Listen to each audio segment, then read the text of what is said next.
안녕하십니까. 한국연구재단은 자신들의 부패 위법 행위를 은폐하고 정당화하고 합법화하기 위해 권익 인권의 침해를 당한 피해자가 정당한 절차에 따라 민원을 제기하면 정당한 이유 없이 답변하지 않습니다. 과거에도 그랬지만 이번에 제가 제기한 민원 또한 마찬가지였습니다. 지금부터 한국연구재단이 어떤 답변을 하지 않았는지에 대해 방송하도록 하겠습니다. 첫째, 지난 방송에서도 언급하였듯이 한국연구재단은 취업 상태가 아니거나 이미 취업하였다면 퇴사해야 과제에 선정된 지원자들에게 연구비를 지급하도록 규정하고 있습니다. 이렇게 되면 이전 방송에서 언급하였듯이 연구자는 지원 자체를 포기하거나 과제에 선정되더라도 정상적으로 연구할 수 없습니다. 이러한 문제를 제기하면서 답변을 요구하였습니다. 그런데 답변하지 않았습니다. 지금 화면에 보이는 내용이 바로 제가 제기한 민원 내용입니다. 둘째, 한국연구재단이 과제에 선정된 지원자들에게 다른 곳에 취업도 하지 못하게 하면서 연구비를 지급하면 연구자는 어떻게 생계를 유지하면서 연구할 수 있느냐는 문제를 제기하였습니다. 그런데 답변하지 않았습니다. 셋째, 설령 한국연구재단이 지원하는 경비를 생계에 필요한 인건비성 경비로 지급하더라도 그 경비가 인건비성 경비가 될 수 있는지에 대한 답변을 요구하였습니다. 한국연구재단에서 지급하는 경비가 생계 유지를 위해 사용되는 인건비성 경비가 되려면 다음의 조건이 충족되어야 합니다. 먼저 한국연구재단이 지원하는 경비가 근로노동에 대한 대가로 지급되어야 합니다. 그런데 이 조건에 해당하지 않습니다. 그리고 한국연구재단이 건강보험공단에 신고하여 지원자가 직장 의료보험에 가입하도록 해주어야 하는 것은 물론 건강보험, 고용보험, 연금 등의 4대 보험에도 가입하도록 해주어야 합니다. 그런데 한국연구재단은 신고도 하지 않았고 4대 보험도 적용하지 않았습니다. 황당한 것은 연구지원이 종료되고 3, 4년이 지난 후 한국연구재단 아니면 한국연구재단과 관련된 주관기관 둘 중 하나가 제가 의료보험을 납부하지 않았다고 세무서에 신고하여 본인을 체납자로 만들었다는 것입니다. 이러한 문제를 제기하였는데 답변하지 않았습니다. 넷째, 한국연구재단의 불공정한 지원금 지급과 관련된 문제를 제기하면서 답변을 요구하였습니다. 한국연구재단은 과제에 선정된 지원자가 취업한 상태일 경우 연구비를 지원하지 않는다고 규정하고 있습니다. 그런데 이러한 규정을 적용하지 않는 직업이 있습니다. 바로 대학에서 강의하고 있는 비정규 교수입니다. 비정규 교수가 대학에서 강의하면 분명히 취업 상태입니다. 그런데 비정규 교수가 강의하고 있는 상태에서 연구과제에 선정되면 정상적으로 연구비를 지원하고 있습니다.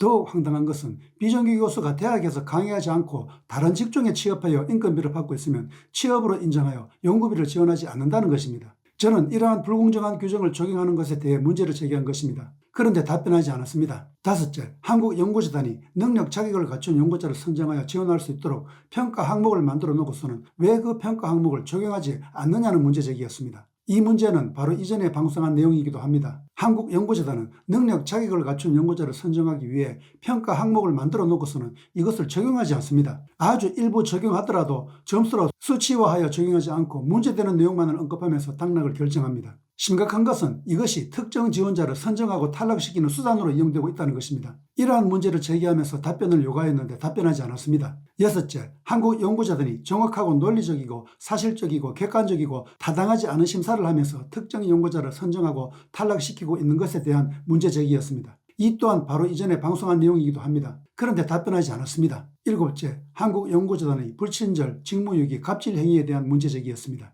한국연구재단의 불친절, 직무유기, 보복 등의 갑질 행위는 심각한 상황입니다. 이 민원을 제기하면 답변하지 않는 등 아예 처리하지 않거나 처리하더라도 이치에 맞지 않고 사실이 않은 답변을 하는 등의 비정상적인 행위를 합니다. 이러한 행위에 대해 이의를 제기하거나 항의하면 화를 내기 시작합니다. 그러면서 마음대로 하라고 하면서 전화도 받지 않습니다. 그러면서 보복합니다. 어떤 보복을 하는지는 앞으로 방송할 예정입니다. 이러한 문제를 제기하였는데 답변하지 않았습니다. 여덟째, 한국연구재단이 하는 평가가 절대평가인지 상대평가인지에 대한 답변 요구였습니다. 이러한 문제를 제기한 이유는 한국연구재단에서 적용하는 평가가 이상하기 때문입니다. 저는 한국연구재단이 절대평가를 적용하는지 상대평가를 적용하는지 알 수가 없습니다. 한국연구재단은 상대평가를 하고 있다고 주장하지만 절대 아닙니다. 상대평가가 되려면 평가한 내용을 점수화하고 수치화하여 서열에 따라 정리가 이루어져야 하는데 전혀 그렇지 않기 때문입니다. 그렇다고 절대평가라고도 할 수 없습니다. 절대평가라면 명확한 평가 기준을 두고 그 기준에 따라 평가하여야 합니다. 그런데 평가 기준이 없습니다.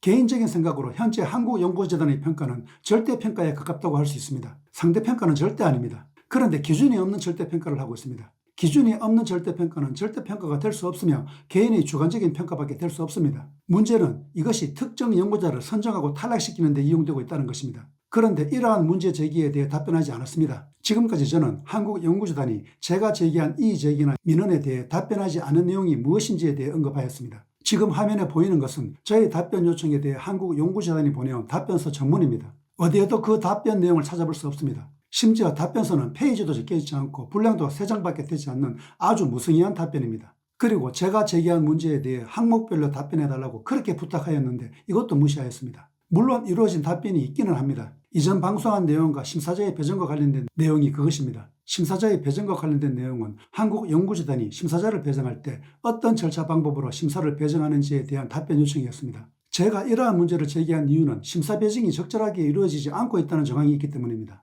그리고 이러한 부적절한 심사 배정이 지금까지 언급한 이상한 비정상적인 심사의 원인이 되는 것은 물론 특정 지원자를 선정하고 탈락시키는 수단으로 이용되고 있다는 정황이 있기 때문입니다. 이에 문제를 제기한 것입니다. 여기에 대해 한국연구재단은 정상적인 절차에 의해 배정하고 있다는 내용의 답변을 하였습니다. 지금 화면에 보이는 내용이 바로 그 내용입니다. 그런데 저 답변은 형식적인 답변입니다. 전혀 언급한 대로 배정이 이루어지지 않고 있습니다. 그렇다면 당연히 제기되는 의문이 있습니다. 한국연구재단이 왜 이러한 비정상적인 행위를 하느냐는 것입니다. 그 이유는 간단합니다. 제가 제기한 민원 내용이 모두 사실이기 때문입니다. 이러한 상황에서 제가 제기한 이의 제기나 민원에 대해 사실대로 인정하고 답변하면 자신들이 문제가 있다는 것을 인정하는 것이 되고 자신들의 문제가 드러나게 됩니다. 이렇게 되면 한국연구재단은 비난을 받게 될 뿐만 아니라 책임을 져야 할 수도 있고 마음대로 자신들이 원하는 특정 연구자를 선정하고 탈락시킬 수가 없으며 자신들에게 항의하고 대항하는 사람에게 불이익을 줄 수도 없는 등 부패 위법 행위도 마음대로 할 수 없게 됩니다. 즉 자신들의 부패 위법 행위를 무마하고 정당화하고 합법화하기 위해 이러한 행위를 하는 것입니다. 더욱 심각한 것은 이들이 이러한 부패 위법 행위를 하는데도 막을 수가 없으며 지켜보고 있을 수밖에 없다는 것입니다.